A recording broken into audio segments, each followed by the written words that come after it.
Okay, so when we get to clay, I like to do it right after the wash process while the car is still wet. So water is one of the best natural lubricants available.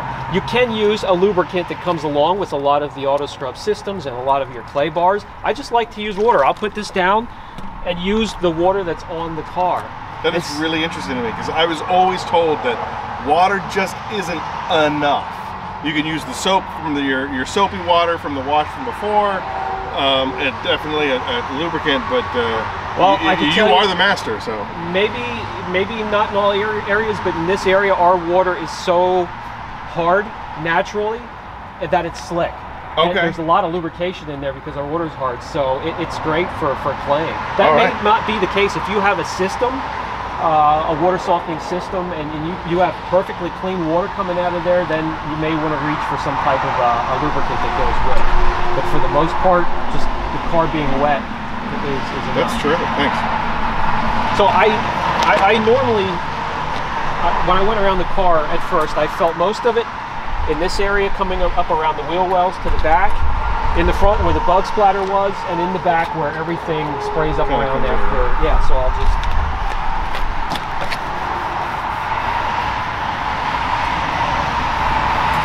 And you're just real lightly, right? You're not even applying. Some will press hard. I just like to skim. I like this first pass here. I just like to skim and pick off. I like to snipe off any of those. As much pressure as basically to hold the clay to the surface. Yeah, wow. Yeah, and slice. You know, like you're. And again, this here is in straight lines as well. I'm not doing the wax on, wax off. And then if I see these up top here, then these are the artillery fungus little nibs that you see. That goes from, what we're doing is now called mechanical decontamination. And if I have to go further, we go from chemical to chemical. Or mechanical to chemical decontamination. Okay. So I felt some of the stuff around this area here. Now it's starting to get dry a little bit. So we just get some more of that fine Pennsylvania hard water on there. Do you ever have to, like, you have to change your clay or knead your clay, or? I flip it, and then when I get to another panel or another panel and a half, then I'll start to knead it, and then I'll switch to another one, and this gets chalked eventually. How like, that was always one of my big questions when I'm dealing with clay. You know, how long will it last if I'm kneading it? Depends strictly on the condition of that car. If it doesn't have a lot of contaminants and you're not feeling or seeing a lot in there, you can get one to last maybe 2 cars or something like that. But for the most part, if you get a hammered car, you're kneading it a lot, you're turning it over a lot, and you're switching into a new section. I'll take one of those bars and I'll pull it into 4s. Oh, okay, that makes sense. And then pull it out and knead it into something this size. Okay.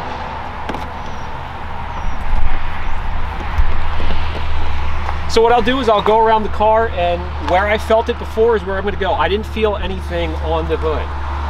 Like I said, some detailers will go crazy on areas they didn't even feel anything on.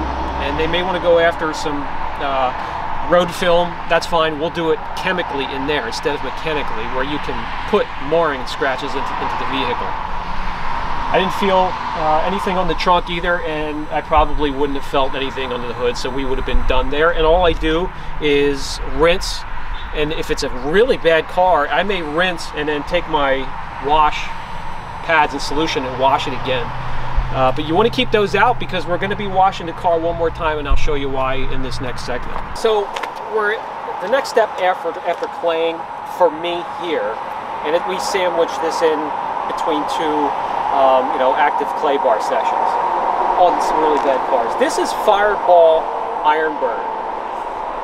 Now, ferrous metal removers, it's so simple. You know, you spray on, you let it do its job, and as I mentioned in there, when the chemical comes in contact with the ferrous metal, there's an exothermal reaction where it changes the shape of that particle, so you can lodge it free, either by rinsing or washing it afterwards. This has been so effective. This is an iron remover on steroids. I don't know why. I don't know what's in it, and I've tried many. I've tried almost all of them, and the Iron Burn to me is just incredible. We use it on wheels as well. This is from Fireball. Right now, you can only get this from a company out of Canada called Carzilla.ca. That's where the only place you can find it. Yeah. But it's worth. It only gets here within 2 days. You know, the shipping isn't too bad. Well worth a dust. Yeah, we have products on Carzilla. I think those guys are fantastic. They are. Chris is awesome. Chris is great. He is great. So with this here, you know, the car is still a little wet. It's a little bit damp. There's some dry spots, but we're gonna hit everything and let it do its thing. Everything. Yep.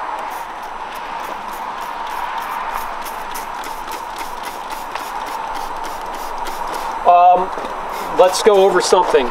Newer cars and their plastic trim. I push this just about every video I can when I have a new car.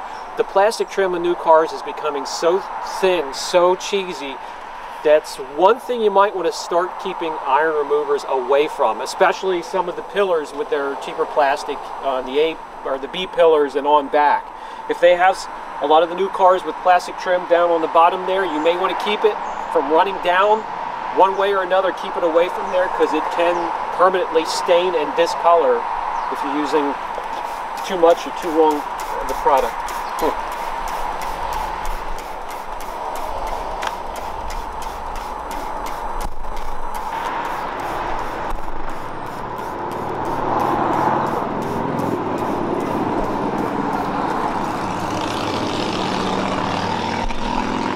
Now I'm going to let this sit for a good 3 to 5 minutes and let it do its thing. If it's a car that's heavily contaminated, you're going to see, like a white car, you're going to see the whole thing turn purple. If it's a car that doesn't have, you know, So the fireball will turn color as well? that turns like a bright purple. And just kind of backtracking on something that you had said in an earlier segment about the dye in the car soap. You're not worried about that changing color red and then dripping somewhere where it's not supposed to? No, that is just right. That only happens right where there is ferrous metal. As you can see, it's not gonna. It's only doing it right here is where you have some ferrous metal. Sure. And that once you start to rinse or agitate it, it's gone. It won't even come off on your Well, face. you know, I've seen advertisements on YouTube and whatnot where the entire tire turns and is bleeding. Yeah. And that just seems counterproductive. Yeah, but this car, you can see a couple spots here if you guys want to come in and see what it looks like as it's changing the characteristic and the shape of that ferrous metal. Look at that one, it's got a trail. Yeah. So, after about... Still not smelling the cinnamon, just so you know. Maybe everything smells like cinnamon to me. There's 2 ways you can go about it. You can pick up the wand from the pressure washer and just blast it off. I like to do that and then follow up with a wash, rinse it, and then hit it with the clay bar again. And then I have no doubts whatsoever that this car is ready for the next step. Okay. So that's what I'm going to do. And again, I know I always see down in the comment section, well, I've seen it done this way, I've seen it done that way. Listen, everybody has their own method. There's really no wrong answer as long as you're getting the results that you and the customer are looking for. I'm behind you 100%. Do it the way you want to do it. This is the way we do it here. We get a lot of comments on our social media stuff about like how many products you have and so many products, and just to kind of piggyback on what you just said, when I first got into this business, I was told no 2 detailers detail the same way.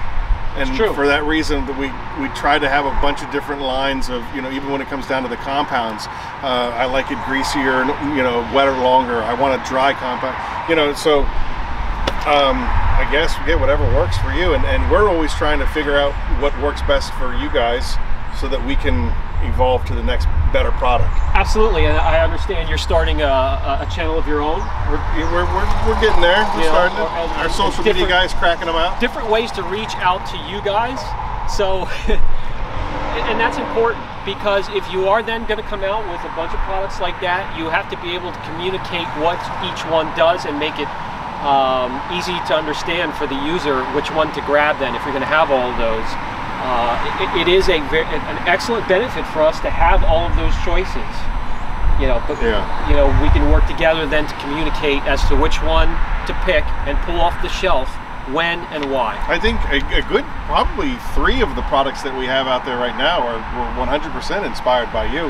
The topper was an inspiration from what you were saying you would like and need. I know Helios was direct response to you using the 403 foam pad polishing glaze.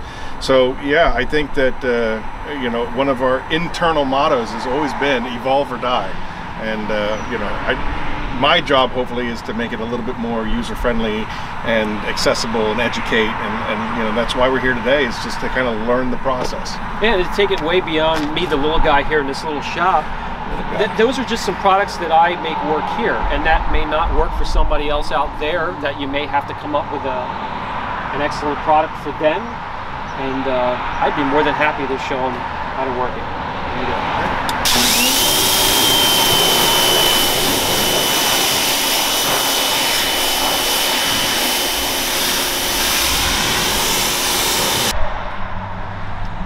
That's crazy.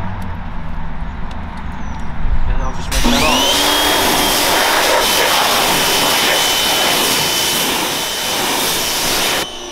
Now, because the ferrous metal remover is made to stick and cling to the side of the car, you know, it's viscous. So for me to get that off to my satisfaction, I'm going to have to wash the car again.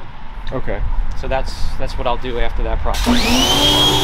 All right, now we wash the car again, and now that there's soap on it, that's a lot of extra lubrication where we can just gently glide the clay lube and pick up some ferrous metals, and that's all I'm going for with this round. No pressure. And you're kind of doing a little bit more of a complete job as opposed to like the places earlier where you felt it. Now you can just kind of more... Because I saw it visually breaking down some ferrous metals up here, right. Now we're going to go after it. Huh. Yep. It's a visual marker. Science.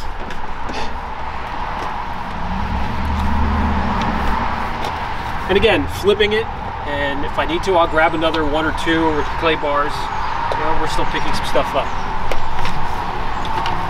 Okay, when it comes to drying the car, my just obvious favorite is to use a leaf blower. You can dry the car without making contact, and then you're cutting out the love marks. But on a surface like this, this obviously has had no protection. So you can almost call this type of a surface hydrophilic, because the surface is all wet and it's just sheeting slowly. Well, what we want to do then is make it either super hydrophobic and make it sheet, or hydrophobic and bead, however you want to go. We can make it go both ways. I prefer to make it sheet for you. Well, yeah, that's interesting that you say that, because... And I'll dry while you... Please. Everything that I have seen in the last, I don't know, 10 years has always been about, you know, beating up. It makes for a great video, it makes for great pictures and still shots, and in the wintertime you get them to freeze, and yeah. Every chemist that I've talked to about this, though, says it's the exact opposite of what you want. And especially when it comes to clear coats. Yep. Because that beading, and if you're outside in the sunlight, that beading action is acting like a billion little magnifying glasses. Exactly. And from what I understand, they're punching little pinholes in your clear coat. And then, of course, if they dry, my vehicle sits outside my house under a pear tree, and I got sucked into the whole beading thing. And when that water dried, it left a million little mineral deposit rings all over my hood, all over my windshield. Yes, and it etches into the clear coat, and then that goes beyond you can remove them early on chemically, and if they get to a point you're talking about, it has to be mechanically, and that means a pretty darn pricey package, because you're breaking out the polishers. Okay, all right. So basically, at the end of the day, what the trend that's out there is, you know, beading action, but actually you want is sheeting action, and you said that's not called hydrophobic, that's called... Okay, so you can describe sheeting in two ways.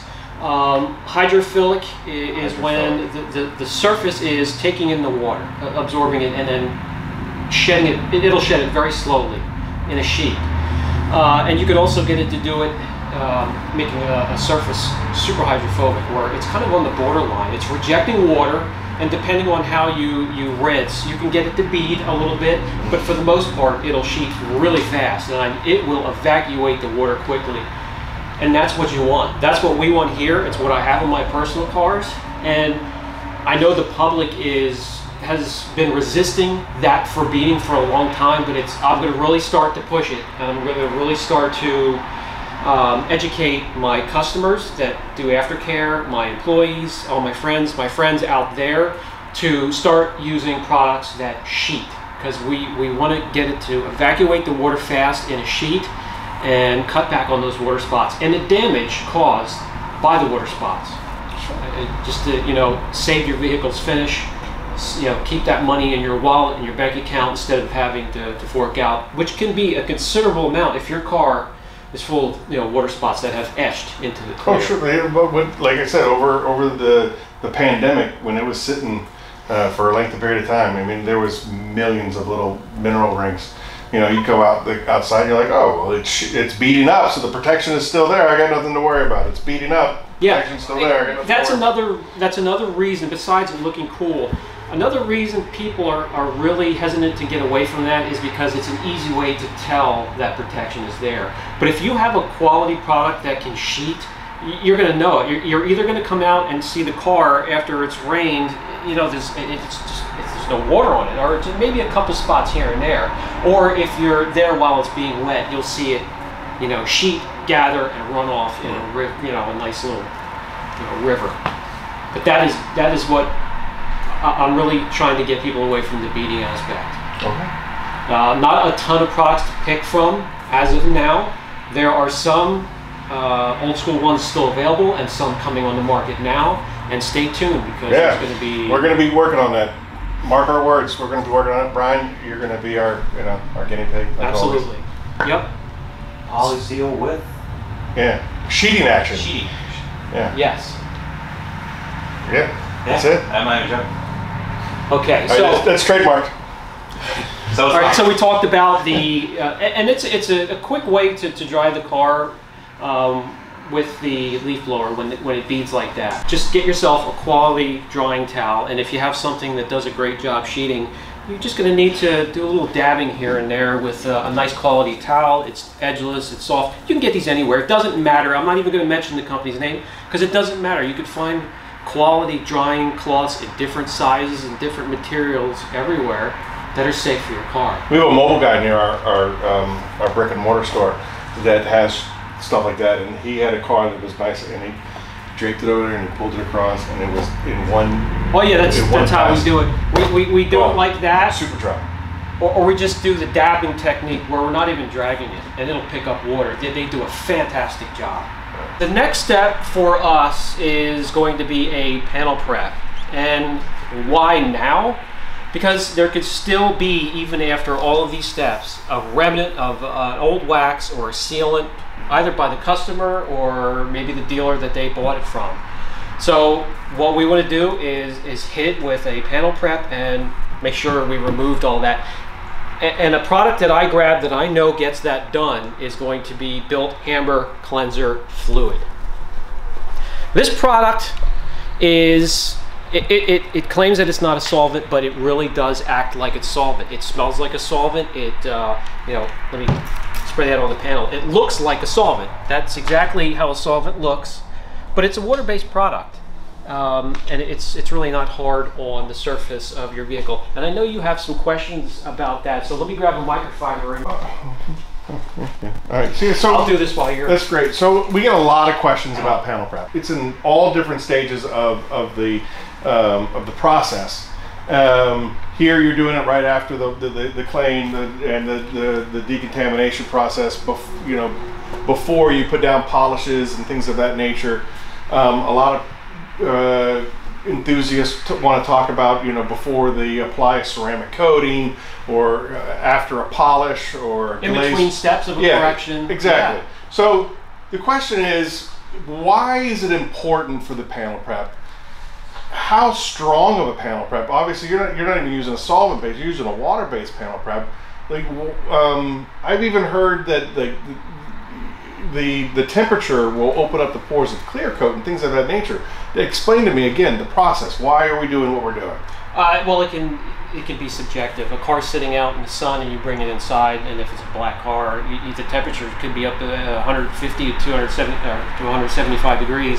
You don't want to hit it with a panel prep then, the pores are open to it, and then a swell occurs and you hit it with an IP solution that's strong, and everybody seems to be going with real strong IP solutions. Yeah, they're saying 70%. Yeah. What do you recommend? For us here, we're at 12.5%, but we only use it for a couple things. Most of the time it's going to be this right here. Every once in a while, just to keep the overhead down, we're going to use an IP solution, and it's going to be at 12.5%. Okay. And normally in between steps of correction. But we don't use it right when we're done with the panel. We're going to move on and get that side done, and maybe get the whole car done and let it cool down, because we don't want the panel and the clear coat hot. And what did you mean by swells? What is that? When you're working a panel and correcting it, the temperature, just like with any material, makes it expand. Okay. And it makes it expand, and it makes the clear coat expand, the base coat, and also the primer underneath it. But we don't want to hit it with an IPA solution and make it swell even further while it already is expanded and the pores of that clear coat are open. They're really damaging, I would imagine. Well, yeah, I mean, it's an issue that you don't want to get into. So we'll let it cool, and then we're going to grab this. We don't use IPA a lot, but when we do, it's a mild. A lot of people like to use that high ratio. IPA, even at high ratios, tends to move a product around a lot more than it does remove it. I would just say, if you can and you have the means, find a panel prep that works for you, whether it's Gion or Built Hamburg here, which I highly recommend, or maybe one Eastwood or Duplicolor makes a good one too. Okay. If you find one that works for you, pick that up and use it exclusively, and maybe get away from the IPA. To each, like I said, every detailer has their own way of thinking. Sure, but I mean, at the same time, you still have science and facts, and when you're basing your method and your process based on science and facts, it's really kind of hard to dispute. Yeah, and know the surfaces you're working on, clear coat to the trim that comes in a car, no matter what it is. Get to know it. We spent time out at Pittsburgh PP&G's R&D division. Even though I had a ton of years, I've been doing this for 30 years, a lot of experience on single stage and clear coat, it evolves every year, and even halfway through the year, a car company like this can switch, they can outsource who's doing their clear, and it's going to change. Sure. You're going to have to approach it a different way. We encounter, again, we're going into different dealerships, and the detailer who's been doing it for 30 years. I've been detailing cars for 30 years. Don't tell me my business, son.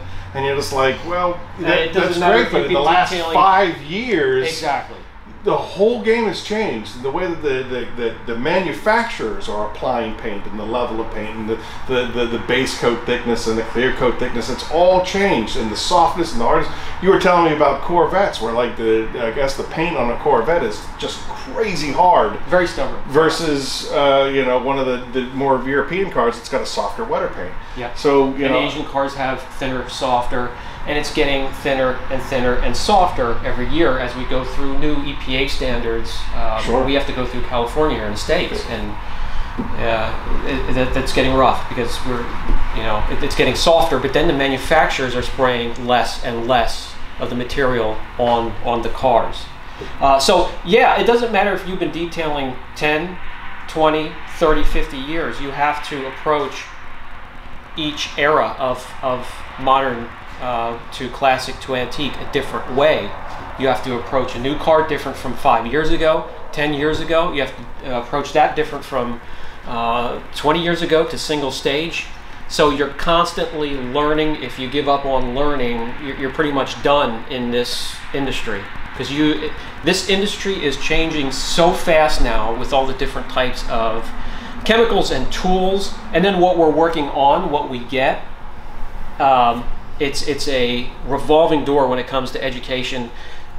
Keep your ear and eyes glued to everything you can to learn what you can, and especially what you're working on. Well, I think you've heard me say it before, evolve or die. Exactly. Evolve or die. One thing I like to do before I start correction, and I also do it for the customer, I bring this tool along with my gloss meter to show the customer. I'll walk around the car and take measurements of every panel and explain to the customer the materials we're working on that he has in his car, because a lot of times the customers, they don't know the materials and the lack of that are on their own vehicles, and it's huge to educate them on what's on their vehicles and what we have to work with. So I'll walk around with the paint depth gauge, show them different measurements on panels, and explain what we used to get back in the day when they were spraying enough clear coat on a car, and what we're not getting, the lack thereof right now. And sometimes we'll hit a spot on the car. So let me give you Steve. So right here we have 5.7, and that would be normal on a car this year, wear and tear. Sometimes I'll get to this side of the panel and we're going to show up maybe 12, something like that. That means there is filler in this area. And a lot of times I'll see the customer's eyes get really wide because they were sold a car and they had no idea repair work was done. So yeah, that's one thing they really appreciate when you go the extra step, and you really, communication. If you're doing this for a business, communication with the customer, they're normally happy to leave here tired of talking to me because I talk their ear off. I can talk about detailing all day long, and educating them about their car not only impresses them, but it lets them know somebody's passionate about the car that they're working on, and also knows what they're doing. So communication's huge. And I know a lot of you guys had questions on how I deal with the customer, and I'll probably make a dedicated video how I just strictly approach the customer. But one thing that's very important is communication, especially about all the materials on their car. So what I'll do now is I'll walk around the car, and I'm going to get a measurement, and it went from 5.7 on the hood to 5.6 on the fender, and so that means I'm probably walking around the car going to get a nice average. Now this is giving me the measurement of all three layers: primer, base coat, and clear coat. So it gives me an idea where to start. So when I'm correcting, what gets subtracted from this is only getting subtracted from the clear coat, and that is a layer that is this thin. I don't know if your cameras are gonna. So that is thinner than a Post-it. This is 2 mils, guys. We're supposed to have 2 mils of clear to protect the gorgeous base coat color on your vehicle. Back in the day, they used to give us that, and maybe a little bit more. But now we're getting less and less, and we're barely getting 1 3/4. And I used to walk around the car like this and get those measurements of 5.7. New car that comes in, I'm getting the average of 3.8 to 4.5 at the highest. So this is, they're pulling back on the amount of primer they're giving us, the amount of base coat, and the amount of clear coat. Probably one of the biggest questions that I get and have gotten from the beginning, since we really started working with you, is the differences between a true polish and I think that we went into a video like a month or so ago, basically just defining the differences between a polishing glaze and a polish. Check out that video. How I typically respond, we get a tremendous amount of emails from your viewers, and so it's very easy to say, well, there's Brian's approach, which is keep the clear coat intact at all costs, versus some of the more, I guess, auction detailers and used car detailers where it's just like, I need to burn through it. I want that paint imperfection gone. I never want to see it again. I don't want to worry about pulling out in the sunlight and seeing the swirls there. Because they don't see the car again anyway. So right. So yeah, it doesn't matter if they rip through the clear coat and so on and so forth. So I will usually start that email, or one of our sales guys will start that email with the different theologies behind the approach of protecting the paint. Right. And paint correction. And I say, well, Brian from Apex, his thought process, his theology, methodology is to protect and preserve, and yeah, preserve even while we're correcting. So again, that's where we go into subjectivity and why detailers do things so many different ways. Here we have another mindset. I know just how precious some detailers out there will say the clear coat was meant to be there to take it can take it. Well, back in the day, some of the clear coats can take it. As the years go by and these next few years come up, clear coat may not have that type of strength, or may not be quite as what's the word I'm looking for? Tenacious. So preservation, even on older cars, that's our number one thing here. So it used to be taboo when you brought up products that have glazes because they in turn act as fillers. Correct. And Fillers is such a bad fillers word. is such a bad thing. You're not giving the customer the true correction. You're doing the car a favor and the customer a favor by preserving his clear coat, is the way we look at it here. So we may reach for a glaze a lot more than we'll reach for something that truly digs into that paint. A lot of customers and a lot of car owners don't have the eye that some of us do when it comes to picking up imperfections. So a glaze may help fill in some of those areas they didn't see anyways, or if they did, it can help them, kind of blend in with the rest of the car, wash away. And using them, you're not being very aggressive, you're not removing a ton of clear, and you're making the surface look good and without chasing your tail. And Sure. that means going for perfection. Every little imperfection here, where we're chasing after it, and we can't move on to the next panel until those are gone. That was a mindset I had for the longest time until I spent some time doing research on clear coat, and we've really changed the way we approach corrections here now. We went from the mindset of perfection. I am not letting this car leave and run up and down the road with my name on the work, with having all these imperfections left behind too. Let's have a talk, Sure. Mr. Customer, and what can you live with? Because Right. Well, I think that also led to the evolution of our 403 foam pad polishing glaze, the 404 Helios polishing glaze, where its primary drive of a filler or paint correction is the acrylics. And from a conversation that you and I had a good, several months ago, basically right before the we launched the Helios, which again was another inspiration from you. Basically the acrylics taking on or mimicking the clear coat, and so Sure. you're and acrylic. I mean, there's acrylic clear coat out there. Acrylic is synonymous with plexiglass, so they share a lot of characteristics, and waxes, sealants, and coatings bond to acrylic just like they do clear coat very successfully, and I've tested that. I think that's what initially, I think that is what spawned that whole conversation. You and I were talking about ceramic coatings, and the importance of again going back to that panel prep of the ceramic coating coming in connection with the clear coat and all of that. And it was you that said to me, well, I think that if you allow that acrylic to cure, you're going to find that ceramic coating will bond. Actually, it will last just as long as if you have applied it to a naked surface. But cure time is going to be very, very important when it comes to something like that. The acrylic, I'm going to let it sit overnight and let it have a good 12 hours.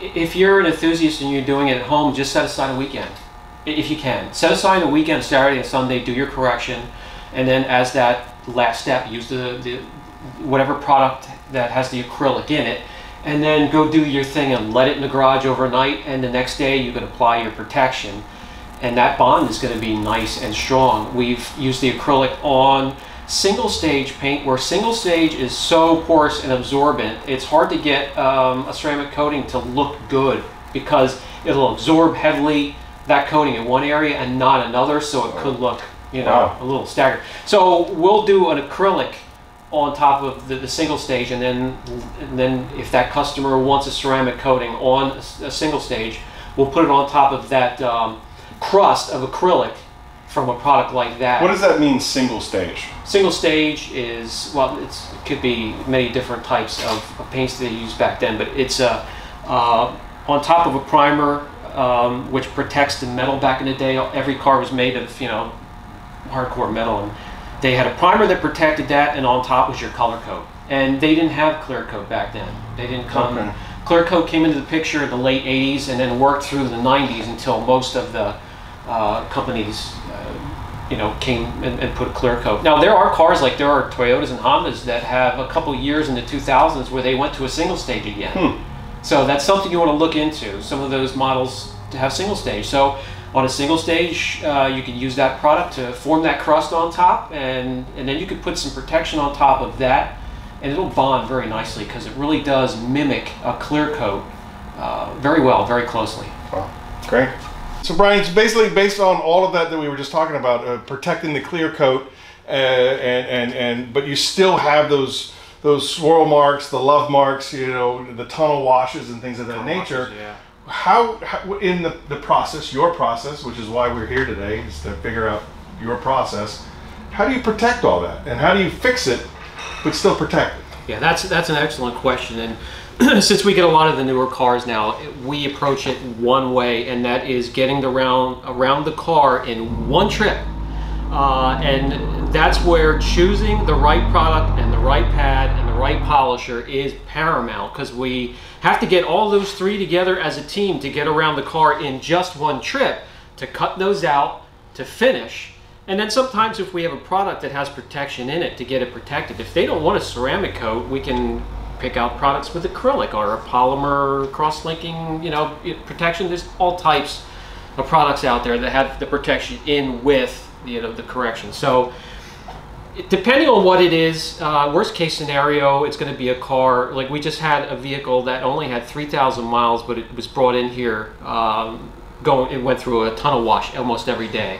It was swirled so bad, and I felt so bad because the vehicle's just starting out, and you need the clear coat to protect it for years to come. The car's going to be on the road for a good decade or so if it doesn't get total. Yeah. So what we have to think about is getting around the car and removing that without an unmeasurable amount of clear coat, going around with the depth gauge meter and not picking up anything that was removed. So that's our goal here. So we'll pick out I already have it in my head what I'm going to use when the car pulls in the driveway already, but I do 2 or 3 test spots. I'll do one where I'll do a test spot with what came into my head when I saw the car first, and I'm pretty sure most of the time that's going to work. But then I go a step below that, or maybe even a step below that, and I'll do 2 test spots with a pad that is less aggressive than what I used in this test spot. And then if that seems to work okay, and I can get away with that, I'm even going to take a couple more minutes and do another test area with an even less aggressive pad and combination. And we can't really talk about just one product because I carry many here from different companies, and depending on what type of car and what type of clear coat, it could be one of a dozen combinations, more, because we have to factor in the pad. A common pad here, one we go through the most here, is going to be the Eurofiber pad. You guys carry that? Sure, yeah. The Eurofiber 50/50 pad, and it gets the cutting done, it can get the polishing, and on hard clear coats it actually does a hell of a job finishing, where we can stop there. Again, not to get too far into the weeds, but again, being the layman, when you're using a 50/50 pad that can do all of those things, how do you, as the maestro, if you will, how do you finesse that? How do you get it to cut? How do you get it to finish? But you're using the same pad. You're not using the same product, right? No, you'll hear a lot of products being pad dependent. That's a common term right now on a lot of these products, is a product being pad dependent. Since we use the 50/50 pad here, we can adjust the polish and the abrasive to match up with that pad. Is it heat dependent? Well, we don't want to build up a lot of heat at all. What about pressure? Pressure and heat, like those are all things that go into it, or am I completely... When I'm polishing, the way I polish, my subscribers will see me doing it the exact same way all the time, with a crisscross pattern and the same speed with the same pressure. And most of my subscribers will even tell you what that is. Between the 3rd and the 4th speed setting, with pressure, it's hard to put that into words, but what could be equal to a firm handshake is what you want to apply. On panels that are horizontal like this, just let the weight of the polisher and then guide back and forth, cradling it. on the side panels you can apply that pressure. But I can polish and keep the temperature. The goal is to keep the temperature within 20 degrees of the ambient temperature on that panel. So if I'm working right here and this is 72 degrees, I can polish and compound and cut, and this won't spike higher than 92 degrees. And that's the goal. We want to keep that within 20 degrees. That'll cut down on the stress of all 3 layers. You have to keep in mind, primer, base coat, and clear coat are all made of really quite different materials. So when they heat up, they're expanding and contracting in different ways. So if all 3 layers are doing that, and you're really spiking one area, going after some of these guys, they go back and forth 16, 17 times, and it's spiking temperature up to 150 degrees, where the rest of the panel is room temperature. You can imagine the amount of stress that. Yeah. Now, what are the chances something that it's going to fail, or it could show up years down the road? Sometimes it does, sometimes it doesn't. I'm not about to take that chance. I'm not about to gamble on a car that isn't mine. I'll let somebody else do that. For me, I'm gonna do it right and keep the temperature down within 20 degrees. Okay, thank you. So I think I held you up long enough today. That'll wrap up today's video. Guys, if you have any questions at all, don't hesitate. Aaron is when it comes to customer service, guys, Xtreme Solutions, one of the things that draws me to a company is when I can communicate to somebody there at the company. And it's not hard at all to get a hold of Aaron from Xtreme Solutions, and he will answer your questions. Just the friendliest guy, very knowledgeable about the products. He could tell you how to work them and what each one can be used for, because they do have a lot of products, and he can point you in the right direction. I appreciate that. Well, I think that our very first meeting when you and I met a couple of years ago in this exact location, that was, I think, one of the very first things that you said to me was a deal breaker. Was I need, before I talk to you or even entertain any of your products, I need to know that you're accessible to my community. And that was, to me, that really spoke to me. And I'm not, I'm not trying to blow smoke or anything, but that was, and I'll tell anybody that calls me on the phone, Brian is a community-oriented guy. He wanted to make sure that we, as Xtreme Solutions, were accessible to the community to answer those kind of questions, and that we weren't just another, name out there just trying to hawk products. And so I really appreciate that, and I got nothing but respect, and I'm really proud to be able to pick your brain on these kind of things. Again, despite what Brian just said, I am really not smart, and but I do a lot of reading. So well, communication is paramount. Both of us are here to communicate to you. If you have any questions, leave them down in the comments section, and we'll get back to you. Brian from Apex Detail, Aaron from Xtreme Solutions. Thanks, Brian. Catch you in the next video.